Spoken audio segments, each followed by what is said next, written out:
Hey everybody, and welcome back to the board meeting. Today it's Culling Day.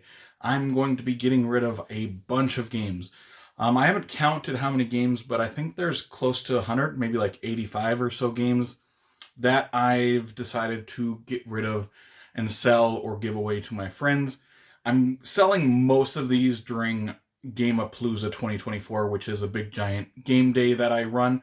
If you're around North Dakota, you should come to Gamapalooza this year. Fun time, games all day, but we have a little marketplace as well. These are all pretty much mostly going to be going into that marketplace. I'm going to be selling them for really, really cheap just to kind of get them out of my collection. And I've been trying to do this for a while where I'm trying to manage my collection better than I have before. And I'm getting rid of games that I actually enjoy a lot of these. But the fact is they're not coming up to the table. So I want to get rid of the games that aren't coming to my table. I want to get them into the hands of people who are actually going to play them. Now, some of these games I do not like actually at all, but a lot of these I did like them. And yeah, I think I've got close to 800 games in my collection now, so I'm trying to whittle that down. And starting with these close to 100 games. I'm not exactly sure, like I said, how many there are. But let's just get through them. And some of these I'm going to go into a little bit more detail than others because some of them I haven't played in like 3 years and I don't remember them that much. So I'm like, why are they in my collection still? So that was an easy choice to get rid of those ones. And we're going to start with some smaller games just because they're on top. There is piles and piles of games beside me that you can't see. So we're going to start with some smaller games though. And I apologize, the camera's going to be wibbling and wobbling a little bit throughout the video because I've got games on the table, games over here.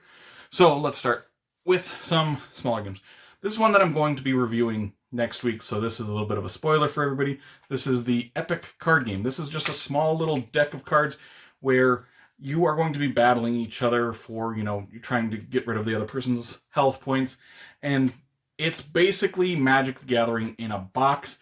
But when I bought this, I was like, oh, this could be like Magic the Gathering, but like a simpler version, a more contained version of Magic. But this game is still pretty complex for being like a small game, and it's by the people who made Star Realm, so I'm like, it's probably going to be a lighter game. It's not. There's a lot of like triggers, and this happens during this phase, and this phase, and this phase, and there's responses, and it's like, I'd rather play Magic at this point, because it's so complex, but not as fun. But yeah, that's Epic card game. Just throw those on the ground for now. Next one, we have Card Adventure Awaits Vinland. Now this is sort of like this story game where you're playing through, it's like a one-time playthrough almost. Once you beat it, you kind of know how to beat it. It's very forgettable. I played it a few months ago, so it's definitely going in the for sale. I didn't think it was that great either. So yeah, that's definitely gone. Next, we have this small little roll and write. This is Rolled West, which is the roll and write version of Gold West. This one just didn't really jive with me. It was okay at best to me, but it's not one that I wanted to keep around. Like I said, sorry, we're going through them pretty fast because we got so many games. Next one, this trash game, Totem. I bought this for like $2 on sale somewhere, and I played it. It's a abstract sort of game, basically nonsense, money grab sort of game. Terrible. Don't buy it. Totem. Next, we have a game that I had high hopes for when I initially got this. This is Go Nuts for Donuts, which is the sequel of sorts to Sushi Go, a really simple drafting game that I really, really like.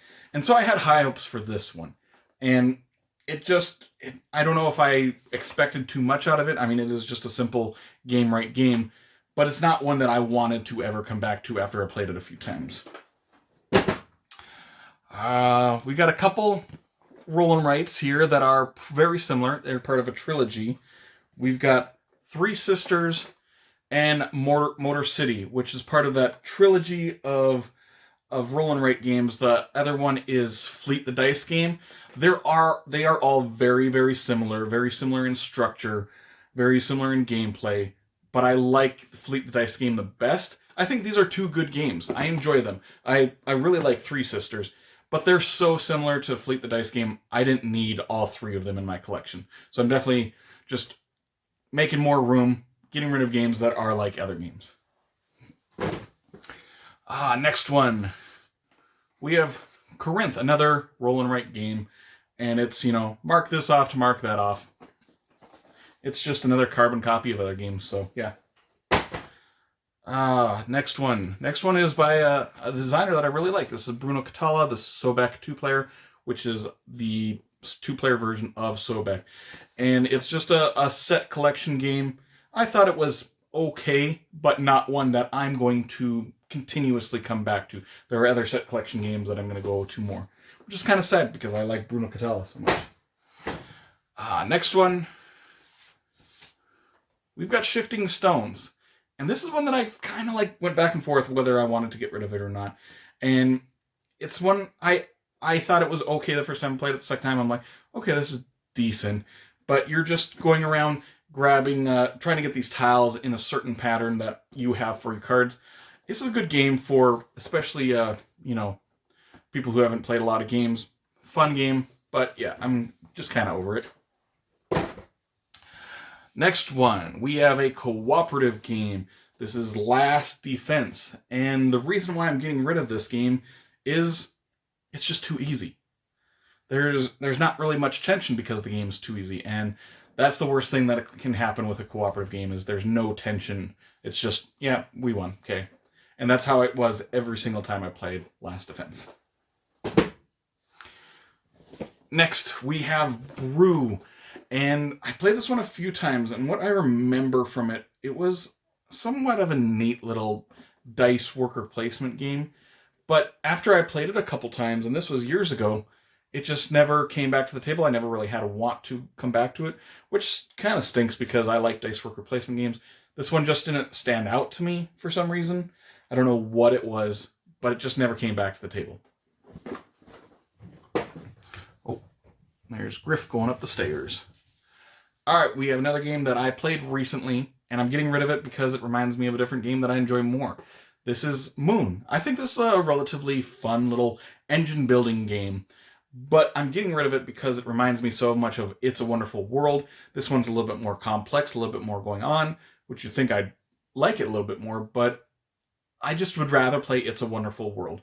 And they're so similar in structure that I'm like, do I need both of them? Probably not. This one's probably not going to come to the table because if I want to play a game like that, I'm going to pick It's a Wonderful World over Moon. Excuse me. Next one. Land versus Sea, which is a game where it's almost like Carcassonne, where you're building out a map. One player is playing as land, one player is playing as sea, and it's sort of like trying to control some different areas. And it just didn't work for me. I thought it was going to. I like these games like Carcassonne where you're building out a map together, but this one just wasn't one that I really enjoyed that much. So it's got to go. All right, grabbing a couple more of these smaller games. Okay. We got Ninja Tyson, I believe is the name. And this is one I've had for a long time. And I've only played it like the 3 times. And it's like this a rock, paper, scissors sort of mechanism game. And it just, I want to like it, but I just don't. So yeah, definitely getting rid of it.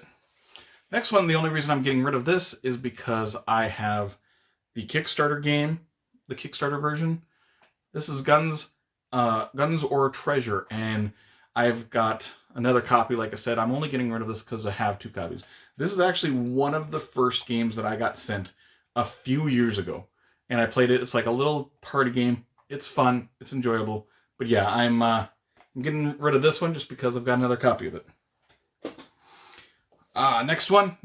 The only reason I'm getting rid of this is because you kind of play through it once, and that's what it is.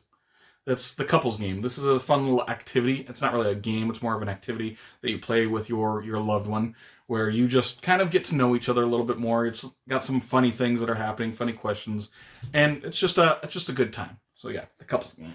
The next one I really enjoy, but also with the couples game, it's sort of you play through this game once and you're kind of done. This is Noobs in Space. This is one that I'm going to be reviewing here next week. This is a campaign style game. There's 8 missions that you're going on. It's like a escape room in 8 different missions. This is one of my favorite ones I have ever played, but I'm going to get this into the hands of someone else because it's a fun experience, and I've enjoyed playing through this one.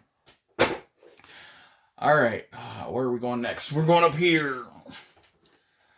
Here we've got a very unique game. This is Dungeon Drop. This is one that I played a lot with my son and my nephew. Very unique game. There's a bunch of components in here, and you're just taking all the components and you're dropping them. And where those components land, that creates sort of this dungeon, and you move around and go from there. And I think it's an enjoyable game. It's just I played through it a few times and I kind of was done with it. But it's one that my kid enjoyed, I enjoyed, my nephew enjoyed. But just sort of moving on from it. Next, we've got a trio of games that I barely remember anything from. This is from Emperor S4. We've got Sorcerer and Stones, Trial of the Temples,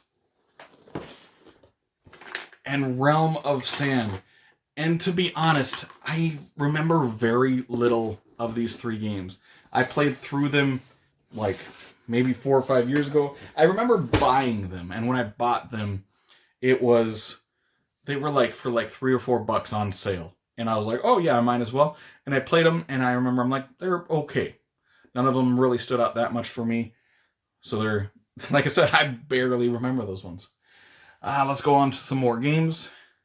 We've got Nautillion, which is part of the Oniverse series of games. This one is this the roll and move game? I believe it is. It's just one that you got some decisions. It's one of the best roll and move games to me out there, but it's a solo game, or I think you can play it 2-player as well. But I played it a few times, and I just move on from games faster than maybe some other people, but it's just not one that's come back in the last 2 years, so it's definitely going on the for sale pile. Next, we have My City Roll and Build, which is the roll and write version of My City. I think this is a good roll and write game. This is a campaign style game, but after I play it, I played through the campaign I think twice solo, and you can go through them really fast. It's just, I've seen what I need to see, and I'm kind of done with it. So yeah, I'll give it on to someone else who will hopefully enjoy it as much as I did when I played through it. Next, another roll and write game. This is Floor Plan.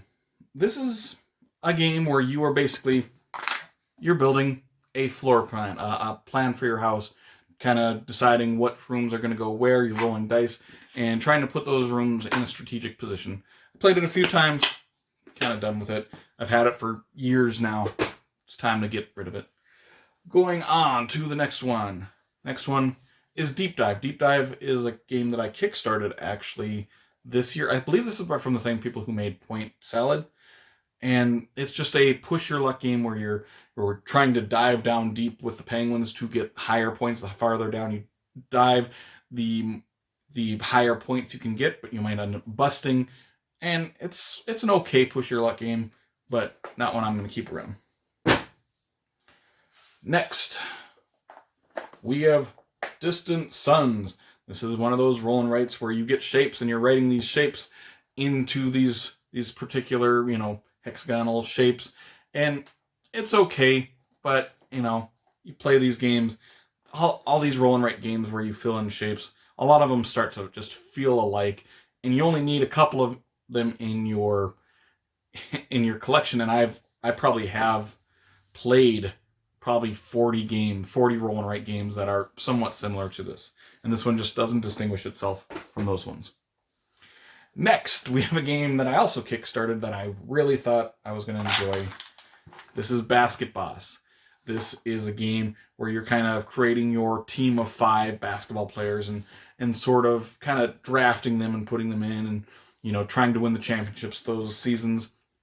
I want a good sports game, and I've come across so few in my board game life that it's kind of disappointing. And I know a lot of people do like this one, but this one it felt so abstract to me that the theme was kind of lost for it. That is Basket Boss. Going to a couple games. with my favorite IP on them. I'm going to talk about them at the same time, because this is Lord of the Rings adventure book game, and this is Lord of the Rings Adventure to Mount Doom. This is part of the storybook game, or adventure book game, is part of that adventure book trilogy that has come out, where you're kind of playing through the movies that they're based on. This one's, of course, Lord of the Rings. I think this one's the best one out of them. And it's okay, but, you know, you play through it once or twice, and you're kind of like, okay, that's the game. So yeah, I'm going to get rid of it, even though I think it's a fun game.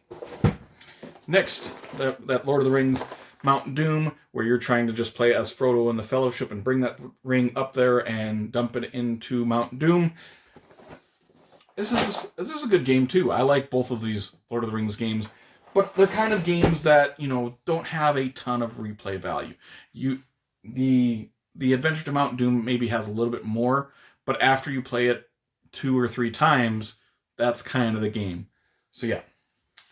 Going on to the next one, we got Space Marine Adventures. This is a Warhammer 40k themed game, and it's a very simple move and chuck dice and shoot bad guys. And it was really boring to me. There wasn't not a lot of decision space. You're like, move, and I'm gonna try and shoot all these people. Hopefully I roll the high numbers. If I don't, I'm kind of out of luck. But yeah, you get a couple Warhammer figures, I guess, in it, cheaper ones. Yeah. Space Marine Adventures. Going to the next game that I kickstarted, had very high hopes for. This is Dawn of Ulos, which is part of the Roles Players series of games that I really, really enjoy. This is my least favorite by a mile. And I don't think it's a terrible game, but it's a weird game. This is like a stock manipulation game that's got a fantasy theme on it, where you're trying to buy stocks in these different fantasy races and have those fantasy races be like the best if you have that particular stock. It's an okay game, but it's very weird to explain to people, and it doesn't come out to the table anymore. I'm gonna play Role Player, or I'm gonna play Lockup, or I'm gonna play Cartographers way more than I'm gonna play Dawn of Ulos. I think I'm just done with Dawn of Ulos. Next game, we have one of the biggest roll and writes that has ever been made.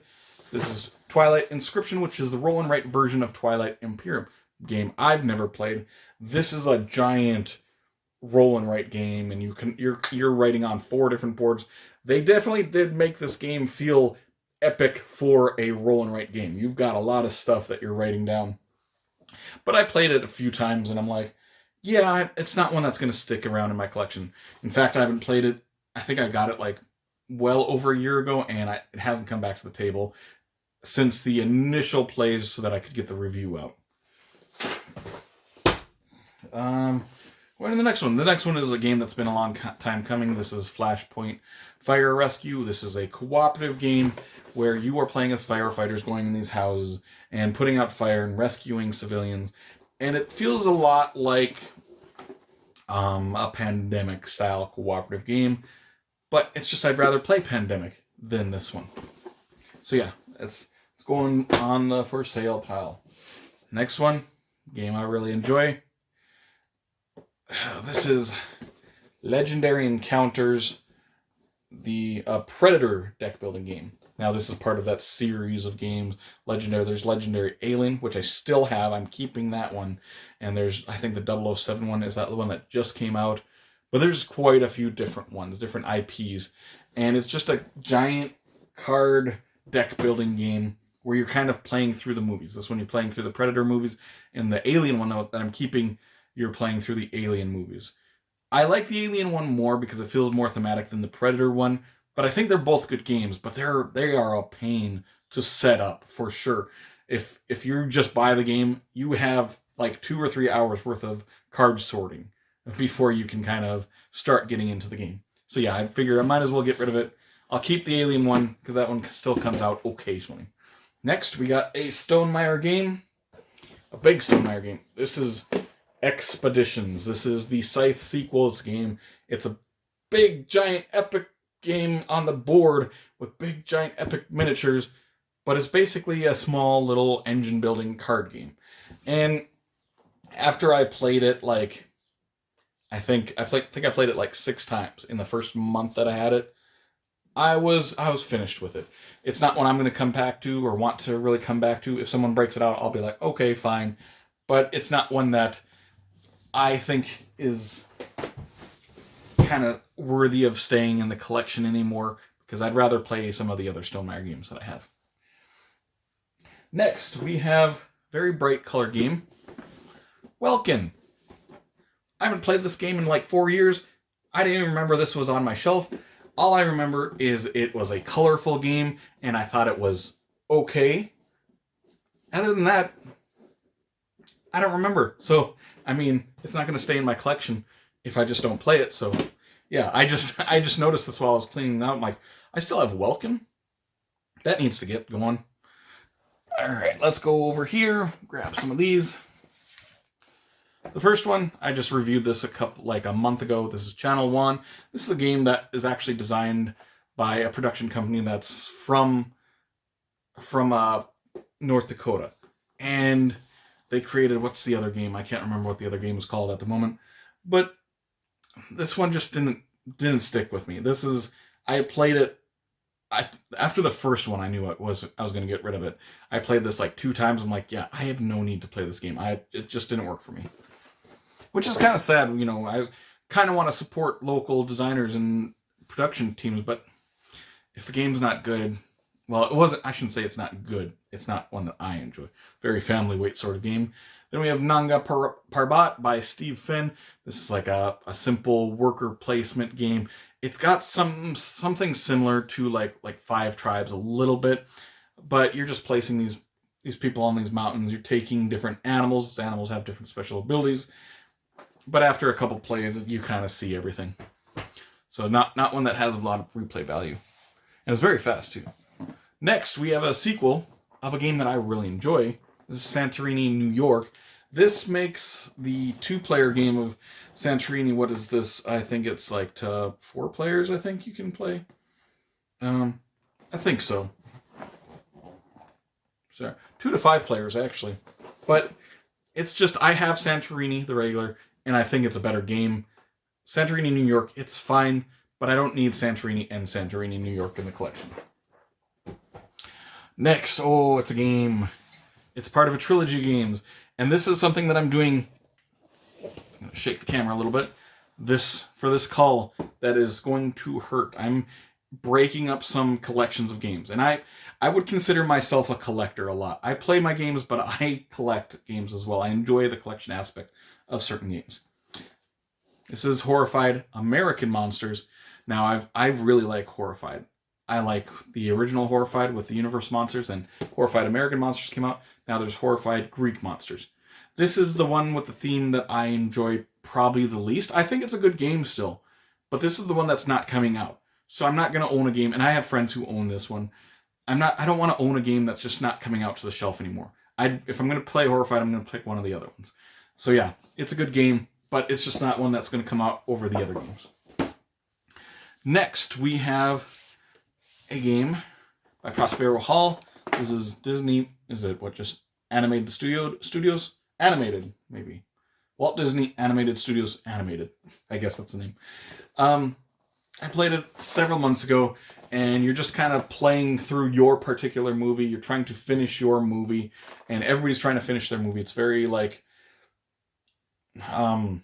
everybody's doing their own thing, basically. And it looks nice. I like the look of it. I like the theme of it, making your movie. But it's not one that I particularly enjoyed that much. So let's get in the boat. Next one, this is a game that I kickstarted that I had very, very high hopes for. And I bought the deluxe edition. This is the Fox Experiment. This is a game where you are basically breeding foxes and rolling a ton of dice. You're naming your fox that you're the kid fox that you're creating, and then putting those new foxes into and drafting those and making more and more and getting huge dice rolls. And it was kind of a flop for me, to be honest. It's not one, after I played it the 3 times, I reviewed it. I have no really want to bring it back to the table. The next game is a game, there's one problem with it, but I like the game. This is Table Golf Association. This is a flicking sort of game, but you're playing golf, and you're just flicking this little disc that has a marble ball inside, and you're flicking it, and it's going on the tiles, and you're trying to have them land on specific tiles, trying to get, you're playing golf. And it's so fun. The actual gameplay of this is so fun. But the setup time for each hole is longer, much longer than the actual gameplay of it. So I broke this out a few times, and every time I broke it out with people, it's like, oh, we play a few holes, and I'm like, hey, do you want to play another hole? And everybody's like, not really, because they didn't want to sit around and wait for, 5-10 minutes for me or whoever to create that hole. So yeah, that's Table Golf Association. Next game. This is going to hurt some people. It's just a game that I thought was okay. It's average. Flamecraft. One of the games that won a ton of awards the other last year or the year before. I can't remember. But it won a ton of awards. I mean, it's a cute little game, but to me, the gameplay was okay. It was average for myself. I didn't find the excitement that a lot of other people seem to have found in this game. It's an okay game, but I don't think it's going to come to the table anymore, so it's going to go on the for sale pile. All right, next. Let's do 5 games at once, because these are 5 games that are part of a series of games, and one of my favorite series of all time. We're going to talk about some Pandemic games here. I love Pandemic, and this is one of those games that I'm breaking up a collection. These are ones that just don't come to the table, so I'm decided I'm going to get rid of it. One of them is Pandemic Contagion. This is the least Pandemic-like game out of the whole series. This is the only one that's not cooperative, and I think you're playing as the disease in this one. And after you played it a couple times, and they're just like, okay, I'd rather just play regular Pandemic. Next, we have World of Warcraft Wrath of the Lich King, which is a Pandemic system game. And I'm getting rid of this one because there was another game that came out, the Star Wars one, where it uses the Pandemic system that's very similar to this one, but I think the Star Wars one is a better game. So I'm going to keep that one over this one. The next one is Pandemic Fall of Rome. This is one where you are rolling dice and you're fighting off the barbarians. The barbarians are the diseases. This is out of all of the ones that I'm talking about today, this is the one that I like the most. But it's just not one that's coming to the table either. I'm going to play Pandemic the Cure, or Pandemic Iberia, or Pandemic Cthulhu, or a regular Pandemic over this one. So there's just too many more choices that I'd rather pick over Fall of Rome. But I still think this is a good one. We got Pandemic Rising Tide. This one you were sort of, stopping these floodwaters from getting in. The floodwaters is the disease in this one. And it's just, I played this one a couple times and it's really fiddly compared to I think this is probably the most fiddly of all the Pandemic games. So it's not one that I wanted to come back to much. And finally, we got Pandemic Rapid Response. This is a real-time game, chaotic, dice rolling. You're trying to go around, cure diseases while you're on this plane area. And yeah, it's not coming back to the table. So it's not staying in the collection. But those games might be the games that hurt the most to get rid of because I'm breaking up my giant collection of Pandemic. I own everything for Pandemic. So that one kind of hurts as a collector of games. Going to the next games, we've got 3 more Stonemaier games. First, we have Pendulum. This is another real-time game, and I just played this, and the only reason I played this one is because I needed to play it to make my ranking Stonemaier video.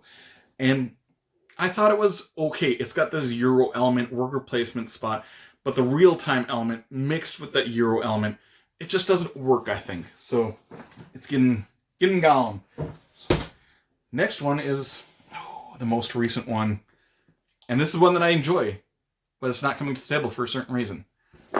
This is Wyrmspan. This is the Wingspan sequel. This is very much inspired by Wingspan. It plays very similar to Wingspan. And I'm getting rid of it for one reason. Because of Wingspan. If I'm going to choose Wingspan or Wyrmspan, I'm going to choose Wingspan. I like Wingspan a little bit more. I have 3 expansions for Wingspan that I really enjoy.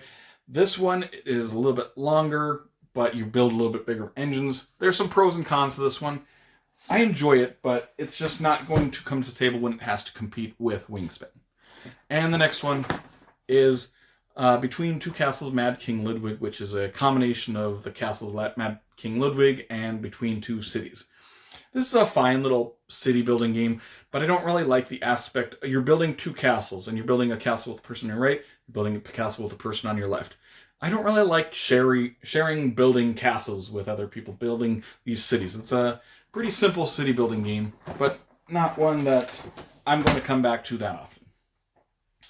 Going on to the next one. This next one is actually a game that I have been debating getting rid of for a while, and I think I made a Culling video a while back, and this was actually part of that.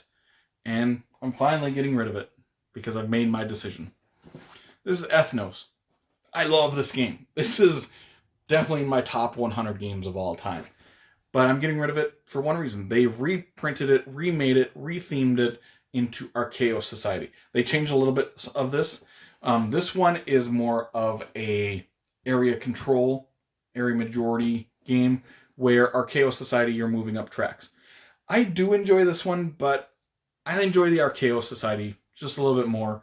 So ever since I got Archaeo Society, which is close to a year ago now, this one hasn't come back to the table. So I might as well get rid of it, and hopefully someone who enjoys it as much as I have likes it, or gets it. Next one, we got, speaking of Wingspan, we got another game by Elizabeth Hargrave.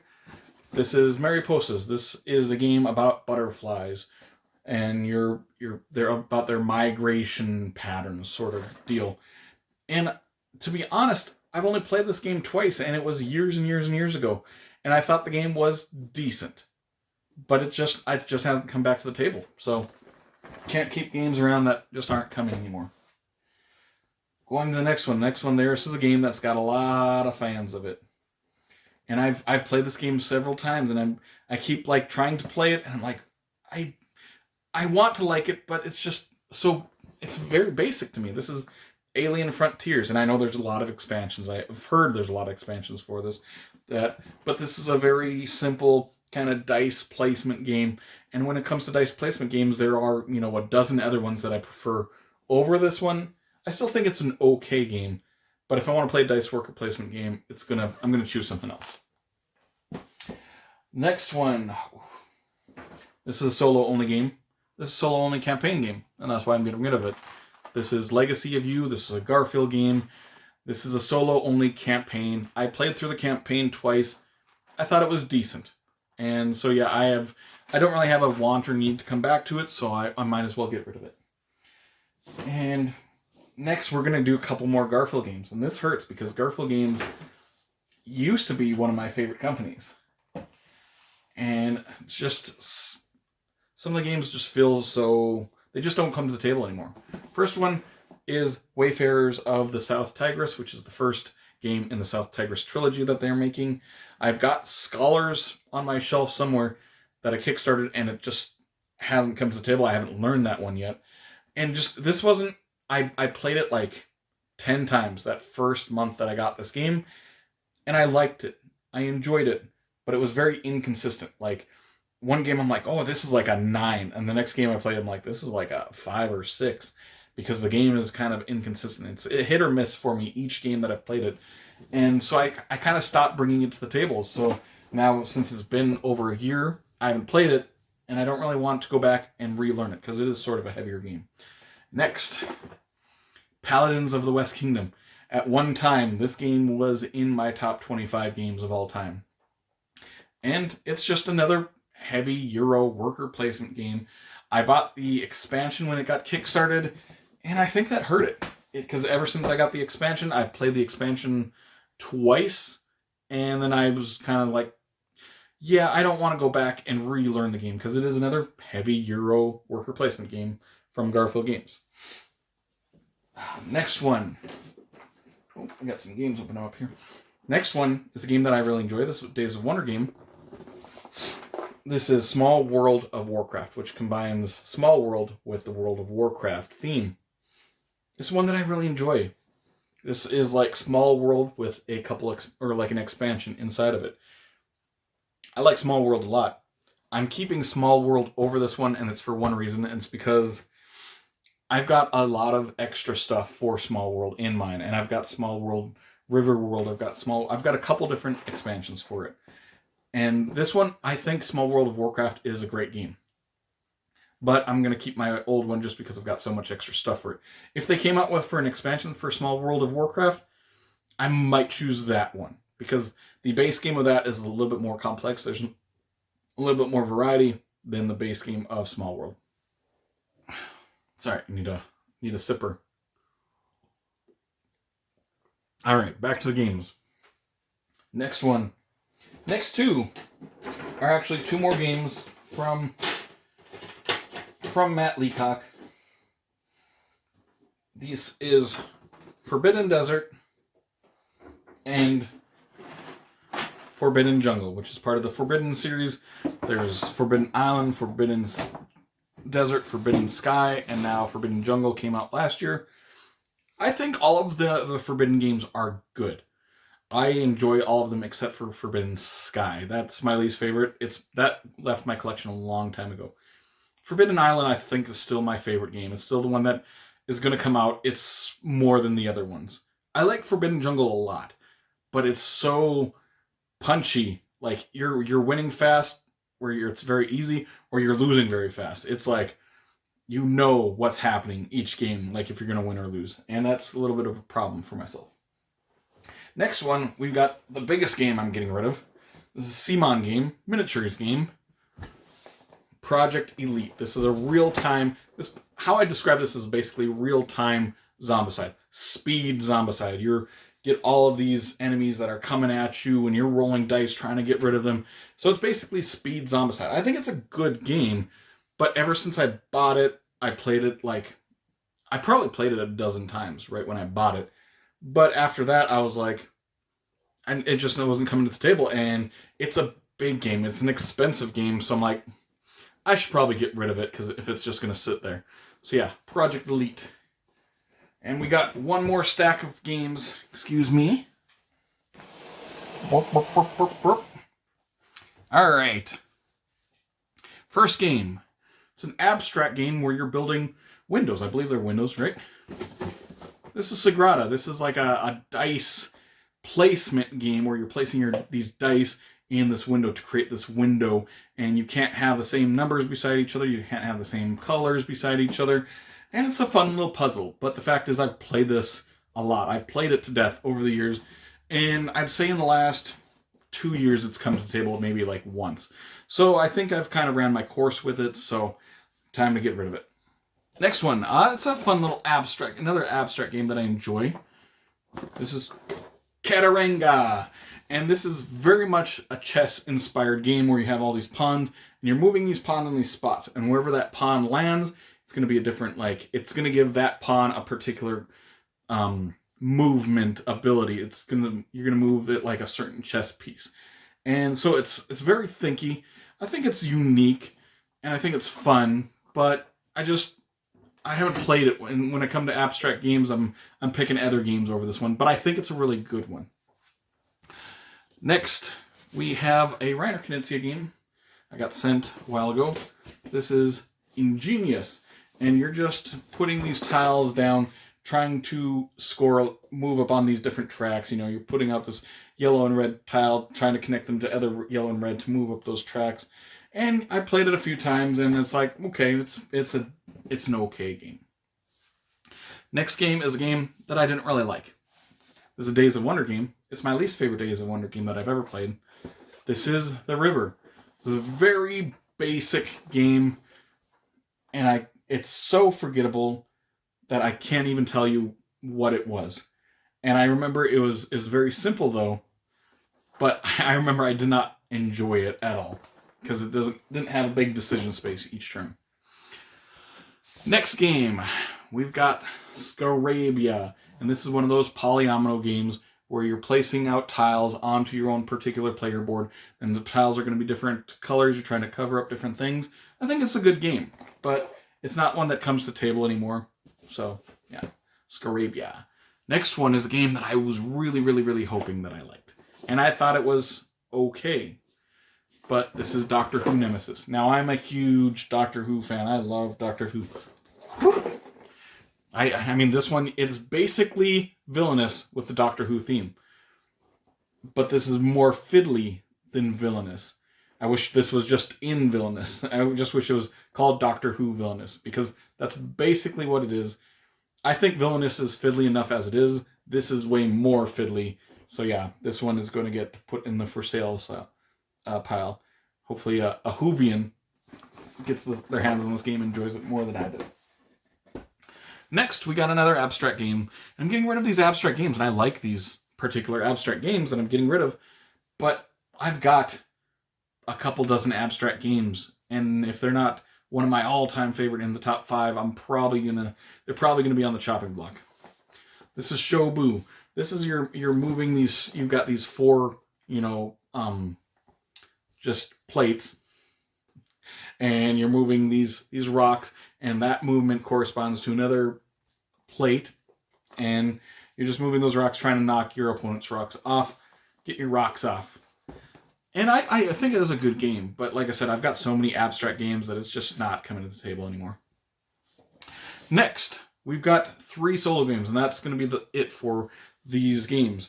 This is Wreckland Run. This is a game that I actually kickstarted, and this is basically, like Mad Max. You're controlling this vehicle, you're shooting these other enemy vehicles that are surrounding you, and it's a fun game, and it's sort of like this campaign-style game, and I played through it, and there's an expansion in here, I believe. It's been a while since I played it, and it was fun, but I played through it, and I'm kind of like, okay, I didn't really have a want to play through it again. The next one, this one's going to hurt, and for solo players, this is going to be a sin that I'm getting rid of this game. Coffee Roaster. This is, you're just, making your coffee, and you want to make your coffee a certain particular way. And when I first bought this game, this is one of those games that kind of got me into solo-only games. And I played this one a bunch right away. But after I played it, I played it a lot the first 2 years that I had it. It was coming out regularly. It's coming out like every other week for a long time. And then now for the last, I'd say 3 years, it's maybe come out once. So I'm going to get rid of it. I might regret it later on, but it's just not coming out to the table. And here's the next one. The next one is a game. This is for the people that really like very difficult solo games. This is Halls of Hegra. This is a game, if you like very, very difficult solo-only games, try this one out. I think this is a fantastic game. It's just, I can't beat it. I've played it a dozen times, and I haven't even come close to beating it. And I've played it so many times that I'm like, okay, I can't beat it. I'm not smart enough to beat this game. But if you really like hard solo games like, Robinson Crusoe and stuff like that, this is one that I highly recommend checking out. You got a lot of decisions in this game. And to be honest, this one, I'm still on the fence. I might end up keeping this one. Even while I'm talking about it, I'm like, I shouldn't get rid of it. I can beat this game. I can beat this game. Yeah, I'm keeping this one. Scratch that. I'm keeping Halls of Hegra. So, yeah, but that is all of the games that I'm going to be culling here. Going to be selling them at Gamapalooza. Come check out Gamapalooza if you're around the North Dakota area. It's going to be a fun time. All these games are going to be out there. So if you want to get some of these games for really, really cheap, that's the place to do it. But yeah, so that will complete this video. Make sure to comment down below. Tell me all the mistakes I'm making by getting rid of some of these games. Either way, if you did enjoy this video, make sure to like and subscribe to see more weekly content from me, Shane, at the board meeting in the future. Hope you all have an amazing day. Take care.